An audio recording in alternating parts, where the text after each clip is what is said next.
Well, hello and congratulations, students. I'm Bill Whittle, and this is Afterburner.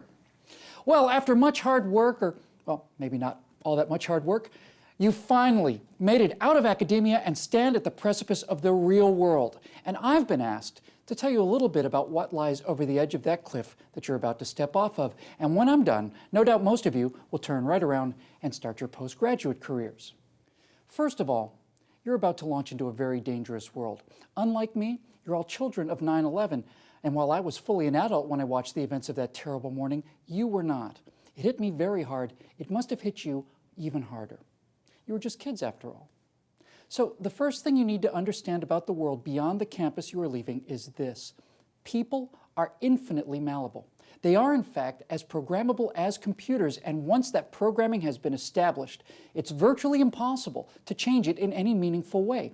Now, that goes for all of you, as well as it goes for the men that flew those airplanes into those buildings. You've probably heard a lot of talk from professors about the brotherhood of man and how everything could be neatly solved if only people would just sit down and talk things over. Sounds reasonable, but that assumes that they will come around to your programming model. How likely is it that in order to have peace and understanding, you instead will come around to theirs? Because if you're not willing to submit to their way of life, why would you assume that they would be willing to come around to yours? And what would a compromise look like? Only hang homosexuals on Mondays? Honor killings not allowed on Tuesdays? Free speech Wednesdays?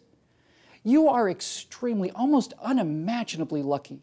You were raised in a cooperative society. Cooperative societies are the best way to live, and you were born into the richest, freest, most powerful cooperative society in the history of the world. But not everyone feels that way. Many people, most people in fact, are born into dominant societies. Compromise and cooperation are not seen as positives to such people. They are seen as weakness.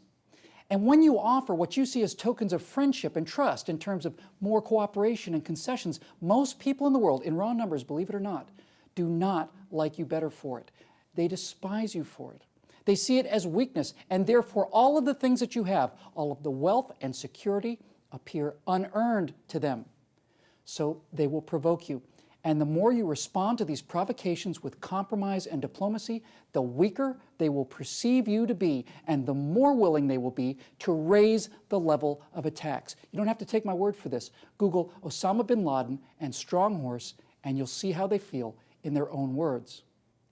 You are children of democracy and freedom, of science and art and wizard technologies, all of which are products of visionaries and dreamers like yourselves, born blessed into a nation where people are free to actually pursue those dreams and visions. But you are now also adults in a world where this is the exception rather than the rule.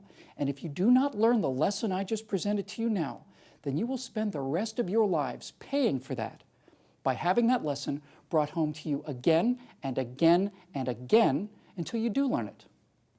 Hey, that's the bad news. What could possibly be good news after that? Well, previous generations of graduates, young men and women like yourselves, have had to face immeasurably greater dangers. A revolution fought against the greatest military power in the world. A civil war that killed hundreds of thousands of Americans and left half the country in ruins.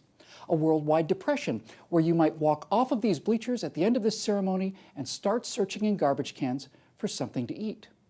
Or you might have had to leave this ceremony today and tomorrow head overseas to fight Nazis on the beach of Normandy, or watch the person to your left and to your right get blown to bits on the sands of Iwo Jima. You might have been heading off to the jungles of Vietnam, or the sands of Iraq, or the mountains of Afghanistan. And the fact that you do not have to do any of these horrible things, these horrible and noble things, is because other people have done it for you and continue to do it for you to this day. You owe them the freedom not to have to go to those places. Always be grateful for that. Now, here's some very bad news. Your generation is badly pampered, and you were badly pampered because you were raised by the most pampered generation of all time, which is my generation. Sorry about that. Although I must say in my defense, I had nothing to do with this personally. Well, what does this mean to you?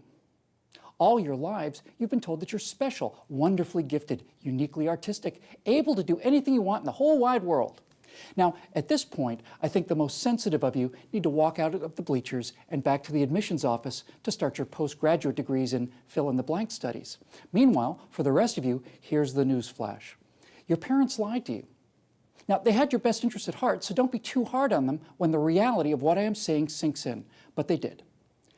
You see, it's not just you here at this ceremony. There are tens of millions of you, unique, gifted, creative, precious little snowflakes, and every single one of them feels the same as you do, deserving of a nice company car and a raise and a job with meaning and responsibility, where you can exercise your creativity in large ways to bring about important social changes. Only that's not what you're going to be hired for. You're going to be hired to do a specific job, and those first jobs especially will not be what you had in mind.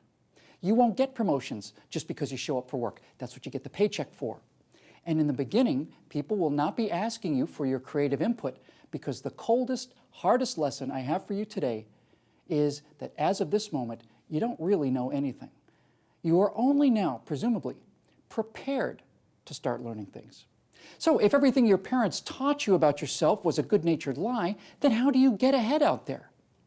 Well, you try to ignore everything your parents taught you, and you try to relearn what their parents tried imperfectly to teach them. If you really want a fast promotion and are determined to get ahead in life, there is only one way, pay attention now, to get it. You need to be at work before your boss is, and you need to stay there after he or she leaves. It's just that simple, and it's utterly foolproof. You do that for 6 months and don't say a word about it. Then ask for a meeting with your boss and explain that you would like to take on more responsibilities without any extra pay as a means of proving to them that you are serious about your future. Then you wait for the sound of their head exploding to subside, then you go back out to your desk and you do what you said you would do. Believe me now, believe me, you consistently do that and you will go anywhere you want to, you precious little snowflake. And now the most important lesson of all. Ready? Coming close. You can't afford to miss this one. Wealth can be generated from thin air. The minute you write a screenplay or empty a trash can or involve a free trade between something you want more with something that someone else wants more, you are increasing the complexity of the world and you are creating wealth. The United States budget during the Civil War was a little over $500 million. That's $500 million. Today, the federal budget is over $3 trillion. That's $3,000 billion. That's because, in the interim, people have invented, perfected, worked, sweated, and toiled to increase the complexity of the world, and they have generated wealth out of thin air. Your generation is a deeply moral one. You want to do the right thing, and good for you. So consider this. You can spread the existing wealth around, or you can go out and make some more of it. You can just make it out of thin air through hard work and creativity. The more you make, the more you keep. Use that to harness your ambitions, and do not ever be ashamed of it, because the more you make, the more you spend, which means other people take home more money for their families. And remember this, write this on your palms. No, matter of fact, tattoo it on your palms. Neither the government, nor community organizers, nor even your favorite charity or social cause generate any wealth at all. They just take it from other people.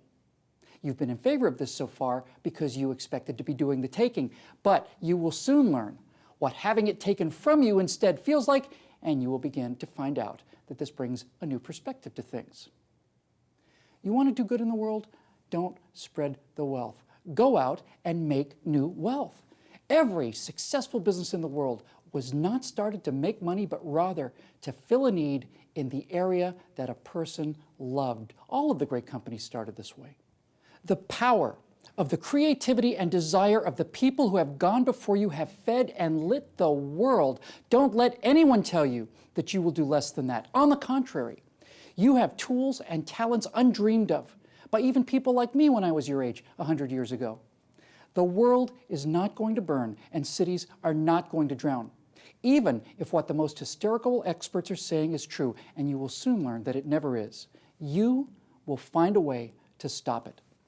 There has never been a smarter, richer, or more creative generation to walk this earth. Learn the timeless lessons that never change, then go out there and add your own lines to the greatest story ever written.